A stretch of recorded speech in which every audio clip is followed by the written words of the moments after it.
Hello everyone, this is the TheNinLegoGamer here, signing on to another awesome video.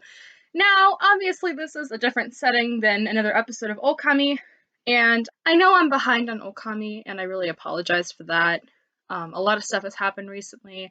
One of my family members recently passed away, as did a classmate of mine, and it's just been kind of rough. I'm getting better now.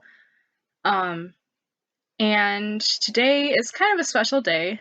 Um, let's just say there is a reason I'm wearing this N64 shirt, and it's not just, because I'm a nerd. I mean, yeah, I have a lot of nerdy things look behind me, but today I have a box. This is a very important box. This is a graduation gift to me from my stepdad, which I am eternally grateful for. I have wanted one of these for as long as I can remember, ever since I really started getting into games again. So, I don't know what's in here. Well, I know what's in here. I just haven't seen it. I haven't tested it yet. So, today I will be opening this up. I will be kind of looking over some things, kind of seeing whether it's authentic or not, looking at the other games that I have it for this Nintendo 64, because yes, it is a Nintendo 64. And I will, at the end, be testing it out, testing some of the games, and giving some final thoughts. So, let's begin. Lots of bubble wrap. And this is the good stuff. Alright, we have the controller. Now, this is a very famous controller.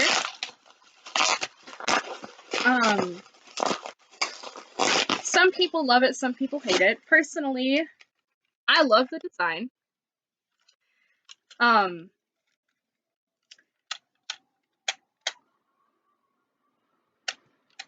The thing that you really have to watch out for is with the stick. Now, this one is a little loose. But, I mean, hey,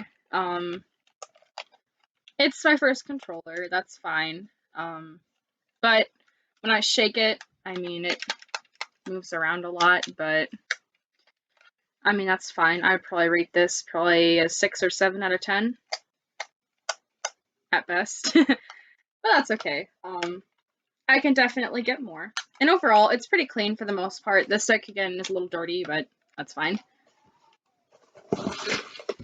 Next, some cables, and I believe this is the game. Alright. So first, let's see the game that I got in this. This is Perfect Dark, made by Rare. Rare is a company that made a lot of famous Nintendo 64 games, such as Perfect Dark, Conker's Bad Fur Day, Banjo-Kazooie, Diddy Kong Racing, a lot of the most famous titles. GoldenEye.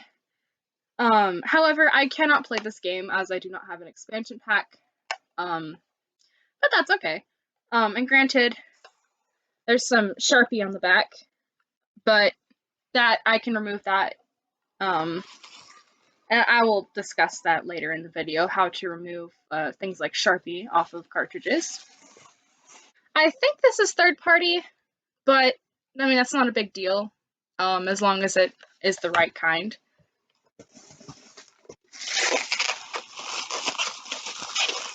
Next up,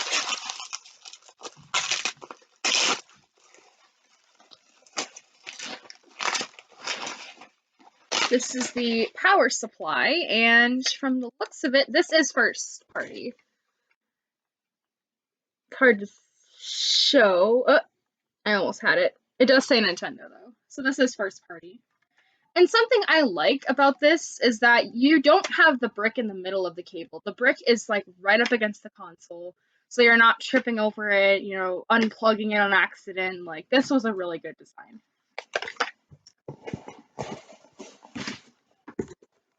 And finally, we have the console. So, this is a very well-known console. Very well-known to many. Here we are. I cannot believe I'm holding one of these in my hands. Like, and it looks pretty clean. Power switch is a little kind of sticky, which I know how to clean that, so that's fine. And moment of truth, this is the jumper pack. Okay. So right here is this little part. You can either have a jumper pack in here that is only really in there to boot up the system, or you can have an expansion pack that increases the memory. Sadly, this is an expansion pack. Because usually expansion packs go for about $40. I guess I can kind of take this apart and look at it a little. I don't want to fully take it apart by any means. Because that would be insane and I would probably lose track of where I'm at. But so what you will need to open up a Nintendo 64 is this. This is a 4.5 millimeter game bit screwdriver. I will discuss these further later on in the video. My apologies. I, for some reason, was not able to actually get this these two parts separated. I'll have to look more into that. However, I am going to off-screen authenticate this, make sure it's legit. And while I'm at it, I guess I can teach you guys how to open cartridges, how to tell reals from fake, as well as, you know, show my other games like I had mentioned. So let's get to that. Actually, before we start talking about the N64 games that I have, let's talk about one that was supposed to be a Nintendo 64 game. Now, many of you know this game very well, have very fond memories of it. Final Fantasy VII for the PlayStation 1. This is probably the most famous PlayStation game and what really brought people over to PlayStation. Without a really big game like this that showed off what the PlayStation could do, people may not have gone to it. I mean, sure, you have titles like, you know, Crash Bandicoot, for example, but even then.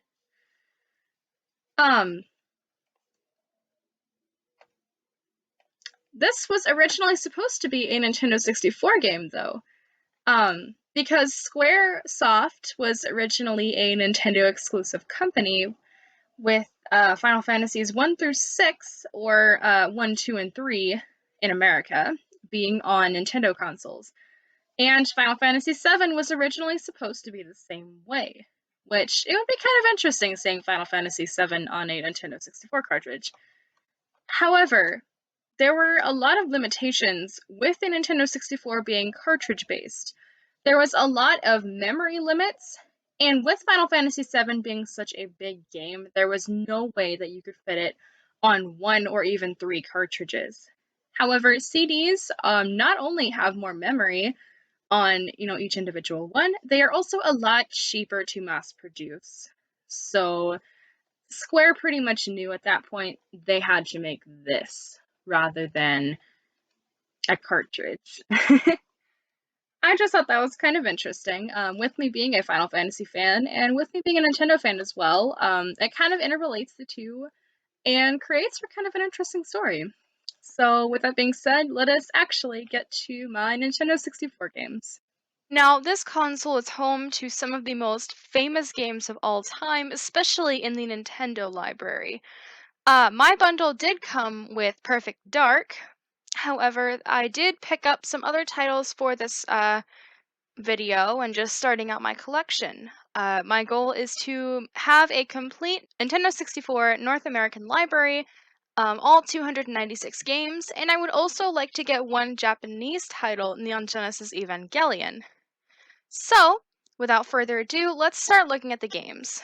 Okay, so here I've got a pretty sizable box. Now, this is just for aesthetic reasons. It says PS3 on the top because I used it when I moved here, but that's beside the point.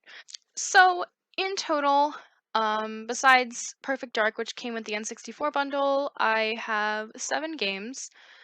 I will be opening up 1 or 2 of them just to show what's inside as well. I'll be going over some basics of how to tell a reel from fake, and basically be giving my thoughts on each individual game, you know, if there are any.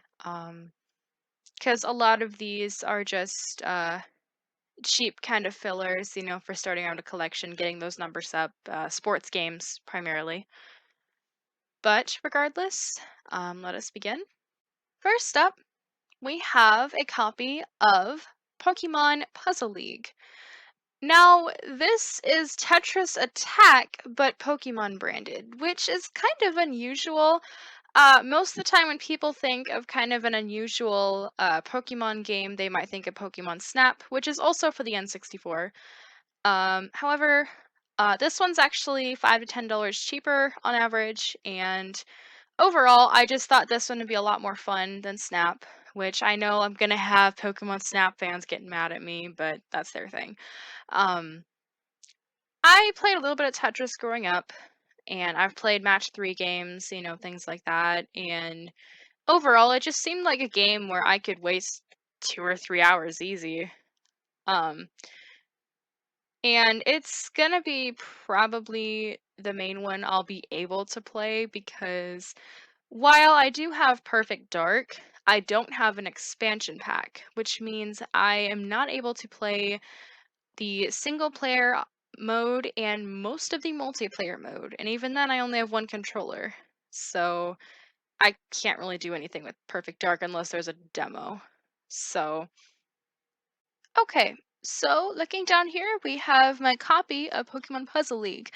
Now, I'm going to go over some basics in terms of differentiating reals from fakes. I'm not going to go into every single little difference. One of the main differences is with the front label being blurry, especially with some of these smaller lettering on the bottom. And the back label will have misspellings, especially in the French and Spanish portions of it. There's also, it probably won't show up on camera here, but there's a small number engraved up here as well, and most reproductions will not have this. And overall, with both the front and back label, they will be really, really glossy, like photo paper glossy. I mean, I can't really show it on camera because it'll try and look at that. It's not that glossy. It'll shine a little bit because it's not just regular paper, but it's not supposed to shine like photo paper. That's definitely fake.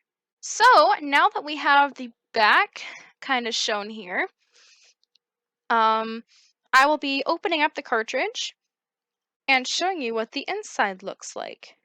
So, what you will need, because these are not ordinary screws here. These are not your average, Phillips screw, flathead screw. No, no. What you will need is one of these. This is a 3.8 millimeter game bit screwdriver. I got this along with the 4.5 I used for opening the console online for about $5 to $8. So what you will do, you will open both of these and, being careful not to lose the screws or anything, especially since I'm doing this on a bed and I don't really have anywhere to put these. I guess while I mention it, these screws were also used in older cartridges such as Super Nintendo and NES, and I believe some of the uh, other Sega consoles had it. Now here we have this metal piece. This is called a heat sink. I believe it's used for like cooling the cartridge, making sure it's not overheating. Here we have, our little bit down there. And to get this off, because despite the fact that you have to get a specific screwdriver to get this part off, to get the heat sink off, you have to get a stinking Phillips screwdriver, which, I mean, that's whatever. Once I do get this off, though, I can kind of mention the one thing that kind of scares me the most about popping these things open. Because on the top of this heatsink, there's like a little clip thing or something going on, and I freak out. Cause it starts popping off just fine. And then there's this, which that scares me trying to take it off, because it doesn't want to come off half the time. So here we are with the circuit board for Pokemon Puzzle League. Now you can find images online of what the different circuit boards look like, but if you are going into collecting, you want to know what they look like. For starters, there will be a Nintendo logo somewhere on it, as well as a copyright year. This, I believe, says 99. Yes, 99. And I believe this is the lockout chip, as it was called. This might have been one of the things that told the system it was a legit game, I think is what it did. And then this is probably for saving, and this is probably the game data. And you can take this out too. This comes off. And you have the circuit board here, all little pins. Granted, I had this kind of scare when I was first opening up these and starting to look at them. The poor thing wouldn't fit right, and it was kind of not really going in like it was supposed to, and I was like, oh gosh, I messed up my Pokemon Puzzle League. Because of course it happens to be Pokemon League I keep opening up. Why not just open up a sports game? I'm not going to care as much. But this is a pretty exact fit. That's something I'm not really fond about, I guess. That, if you're a little bit off, you're not going to be able to get this back in. Now, I guess if you're more experienced with it, that's fine. However, I am not at all experienced. I'm just like anybody else starting out, watching all the YouTube videos I can find and trying to learn all I can in the span of half an hour or less. Okay, got that in. You have to get it like exactly over all of it. But then once you're done, of course, you have your heatsink, put it back on, and that's that. Another thing to watch out for with fake cartridges is that they might have, a different color circuit board, or they might even have, just completely different little chips. Read the chips, see if they say Nintendo or some kind of other, like NUS or something like that. Or check the lockout chip, check the number on it. There are all these different things, trying to see, if you're able to tell if it's real or fake. And again, I'll actually leave a link in the description to a forum that has all of the circuit board images for Nintendo 64 cartridges. Also, in putting this back on, if I can actually get it here, there are these little clips you have to attach it to first. Right here and over here. And then you can put your game bit screws back in, and you're all set. So those are some basic things to look out for, making sure that your cartridge is legit. Again, I think that Pokemon Puzzle League will probably be the game I'm most excited to play, and probably the one, at least at first, that I will play the most. Granted, when I get titles like Ocarina of Time, Mario 64, and Paper Mario, I'm going to play the heck out of those. I am a huge fan of the Mario and Zelda series, and it's going to be a heck of a lot of fun. So, excluding Pokemon Puzzle League, there are 6 other games that I got. I'll just kind of briefly show them here. 3 racing games. I've heard good things about N64 racing games, and while I'm not super experienced in them, I'm willing to give them a try. NASCAR 99. I actually got this for 59 cents on eBay, and it's like, look at that. That's like mint condition, like beautiful, beautiful. And The way I got it for that cheap was because eBay gave me a $5 coupon, so I used the heck out of that. F1 Pole Position 64. I've heard of Pole Position, like on Atari, for example, but never played it. And F1 World Grand Prix. And now this one actually on the back had Sharpie on it, and you can't really see it anymore. I mean, under the right light, you might be able to see a little bit of kind of the little faded markings, I guess. Um, However, there are different methods you can use towards cleaning and restoring cartridges. I just use isopropyl alcohol and Q-tips, and later on I ended up using the same two, but before I would scribble over it with a dry erase marker. And now these final three are sports games that I'm probably not gonna play, but I mean, hey, it starts the collection up. First is Madden Football 64.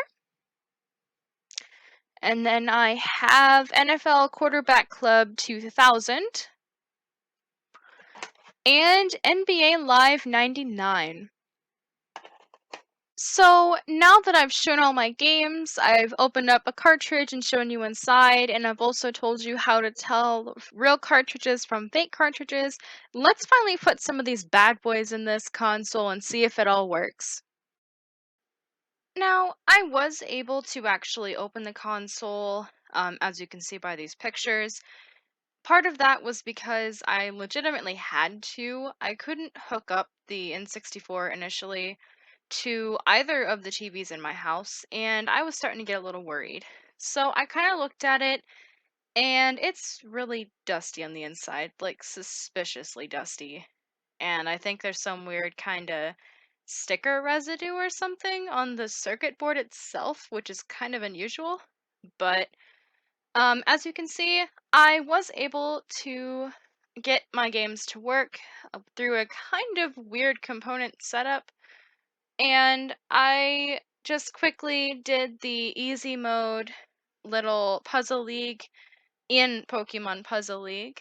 Um, it's a lot of fun, and I know I will spend a lot of time playing that game, namely because my controller's stick is a little loose and it's not really easy to do racing games. So yeah, just thought I would share that with you. Now let's move on. So that's pretty much it for this video. I was really overall impressed with everything. Um, with, getting it set up and everything, it's really particular because I have new TVs in the house. I don't have any CRTs. However, I know once I get like my own place, I will be getting a CRT and definitely be working more on some of those older systems. But for now, it's kind of a unique setup. I didn't think it would even work, but I was able to get sound and video, and it was a lot of fun.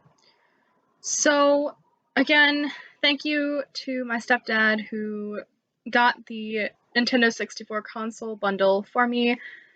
And I very much look forward to seeing my collection grow. As I said earlier in the video, my goal is to get a complete collection of 296 North American Nintendo 64 games, as well as Neon Genesis Evangelion, which was a Japan exclusive, and I'm probably going to get a couple more Japanese exclusive soccer games, for example, and potentially some of the more popular titles like Paper Mario, Super Mario 64, and Ocarina of Time in Japanese. So I hope you guys enjoyed this video, and soon I will most likely be getting back to Okami. I guess you'll see it when I upload it, but as always, I will see you guys next time.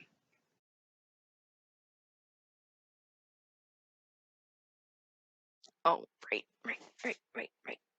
Okay, Phoenix, right. So here, I have a box. I mean, obviously, this is just for aesthetic's sake, just kind of showing the games, one by one, that kind of a thing. Um, Ignoring the fact that It says PS3 on it. Ignore that.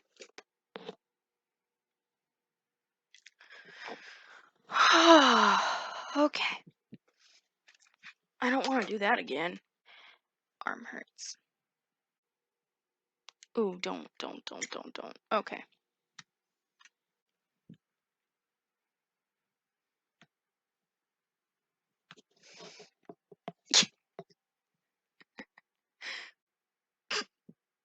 I'm so bad at this. That's okay. All in good fun. All in good fun. Okay. Maybe I should. Okay. I know, it's just going. It's just going. We're going. We're going. Quality. Okay.